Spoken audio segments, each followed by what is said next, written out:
Good morning बच्चों। मैं सुजाता कुमारी, standard 5, subject Hindi grammar है। और मैं आप लोगों को पिछले वीडियो में संज्ञा पढ़ाई थी, पार्ट 1, पार्ट 2। आज बच्चों पार्ट 3 मैं पढ़ाऊंगी और उसका क्वेश्चन आंसर बताऊंगी। थोड़ा पहले मैं बता चुकी हूँ संज्ञा के बारे में, आज उसका क्वेश्चन आंसर करवाऊंगी। बच्चों ये आप लोगों का चैप्टर 3 है। संज्ञा क्या है इसके बारे में मैं पिछले वीडियो में आप लोगों को बताई हूँ। संज्ञा किसी व्यक्ति, वस्तु या स्थान के नाम को संज्ञा कहते हैं। संज्ञा के 3 भेद होते हैं। कौन कौन? जातिवाचक संज्ञा, व्यक्तिवाचक संज्ञा, भाववाचक संज्ञा। इसके बारे में मैं बता चुकी हूँ आप लोगों को विस्तार से। अब मैं आप लोगों को कुछ जानने योग्य बातें बताऊंगी और आप लोगों को क्वेश्चन आंसर करवाऊंगी। बच्चों उम्मीद है कि आप लोग ध्यान से सुन रहे हैं और इसको अपने नोटबुक में लिख भी रहे हैं। इसके बाद आप लोगों को याद भी करना है। तो ठीक है बच्चों, मैं आगे बढ़ती हूँ आप लोगों के लिए। बच्चों ये है प्राणीवाचक संज्ञा किसे कहते हैं, तो इसको मैं बताने जा रही हूँ।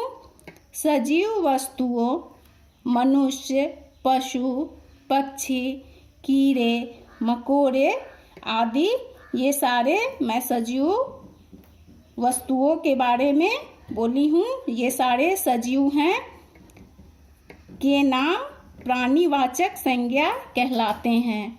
ये सारे प्राणी का है, प्राणीवाचक संज्ञा कहलाते हैं। जैसे बालक, घोड़ा, मोर, मक्खी आदि, ये सारे सजीव हैं।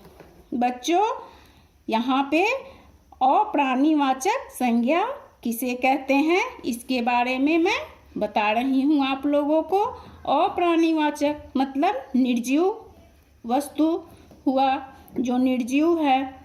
निर्जीव वस्तुओं, बेजान वस्तुओं जिसमें जान नहीं हो, और पेड़ पौधे के नाम अप्राणीवाचक संज्ञा कहलाते हैं। जैसे ईंट, पत्थर, मेज, नदी, घर, वृक्ष, पौधा आदि, ये अप्राणीवाचक संज्ञा है। बच्चों अब मैं आगे बढ़ती हूँ आप लोगों के क्वेश्चन आंसर करवाने के लिए और क्वेश्चन आंसर बताने के लिए। बच्चों इसे ध्यान से सुनना है और लिखना है, बाद में इसको याद कर लीजिएगा। आप लोगों का पहला क्वेश्चन है संज्ञा चैप्टर से। पहला क्वेश्चन है, इन प्रश्नों के उत्तर दीजिए। बच्चों इन प्रश्नों के उत्तर दीजिए। संज्ञा के कितने भेद होते हैं? अभी मैं बताई हूँ आप लोगों को कि संज्ञा के कितने भेद होते हैं। संज्ञा के 3 भेद होते हैं। कौन कौन?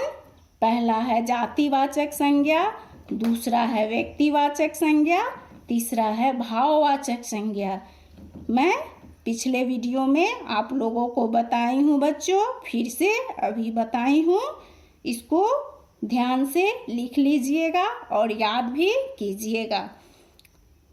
दूसरा क्वेश्चन है आप लोगों का, ख क्वेश्चन है, जातिवाचक संज्ञा के उपभेद कौन है? जातिवाचक संज्ञा के उपभेद कौन है? जातिवाचक संज्ञा के 2 उपभेद होते हैं। ये भी पिछले वीडियो में है, मैं इस पे नहीं लिखी हूँ। आप लोग पिछला वीडियो खोल करके देखिएगा तो उसमें है। ऐसे मैं बोल रही हूँ कि जातिवाचक संज्ञा के 2 उपभेद होते हैं। कौन कौन? समूहवाचक संज्ञा, दूसरा है द्रव्यवाचक संज्ञा। बच्चों 2 उपभेद होते हैं।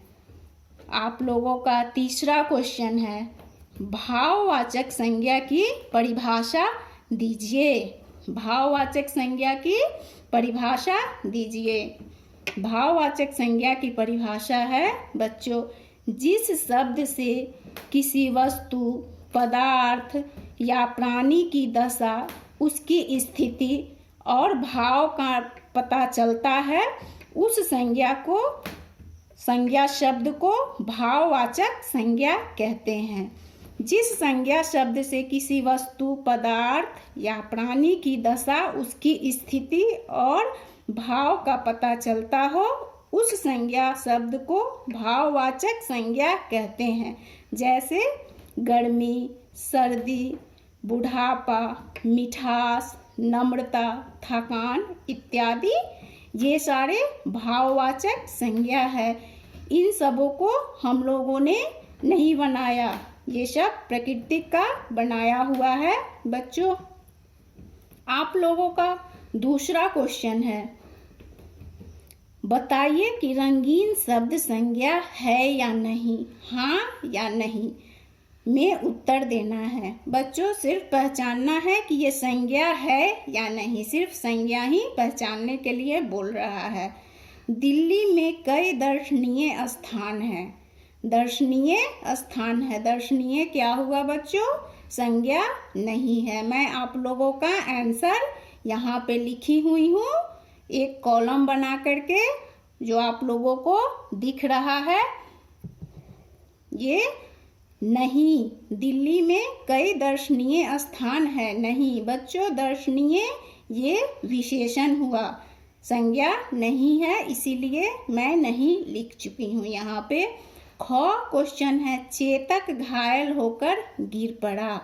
चेतक घायल होकर गिर पड़ा, बच्चों ये संज्ञा है। हाँ, चेतक क्या है? व्यक्तिवाचक संज्ञा है। ये विशेष घोड़ा का नाम है, इसीलिए ये संज्ञा है।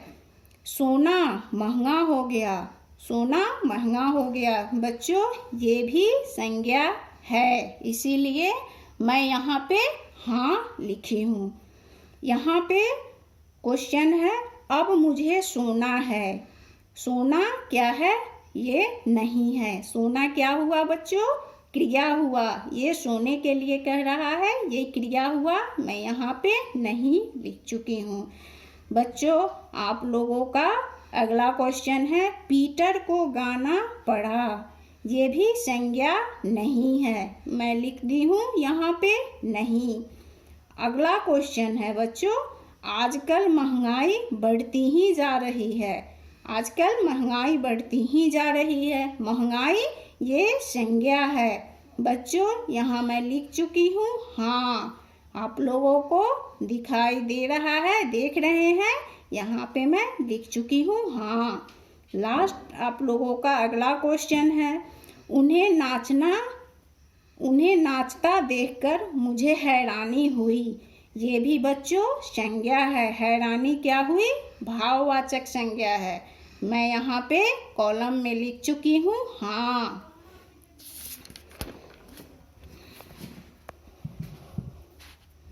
अगला क्वेश्चन है आप लोगों का, यहाँ पे नील नदी को मिस्रवासी वरदान मानते हैं। नील नदी को मिस्रवासी वरदान मांगते हैं। नील नदी ये भी संज्ञा है बच्चों।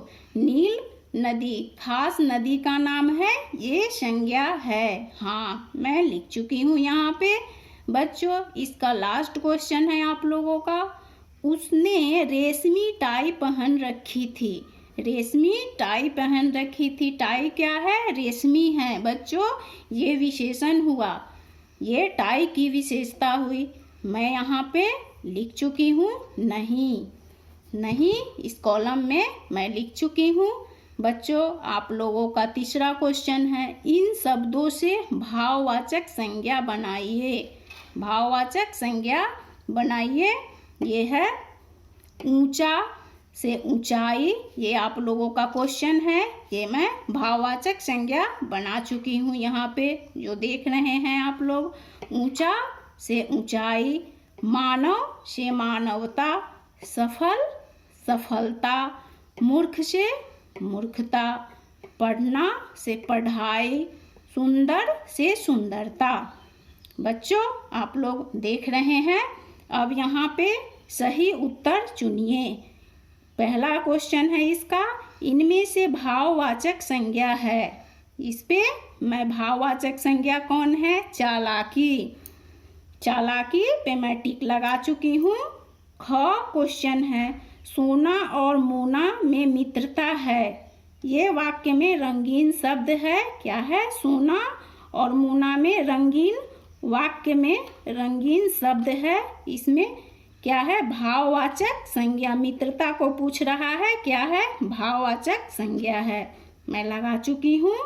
शेरा और शेरा शेर को देखकर डर गया। इस वाक्य में जातिवाचक संज्ञा पूछ रहा है कि जातिवाचक संज्ञा कौन है बच्चों? तो यहाँ पे शेर जातिवाचक संज्ञा है। बच्चों, आप लोगों का क्वेश्चन आंसर यहीं पे समाप्त हुआ। मैं यहाँ पे समाप्त कर चुकी हूँ। अब आप लोग इसको याद कीजिए और अपने नोटबुक में लिखिए। Thank you.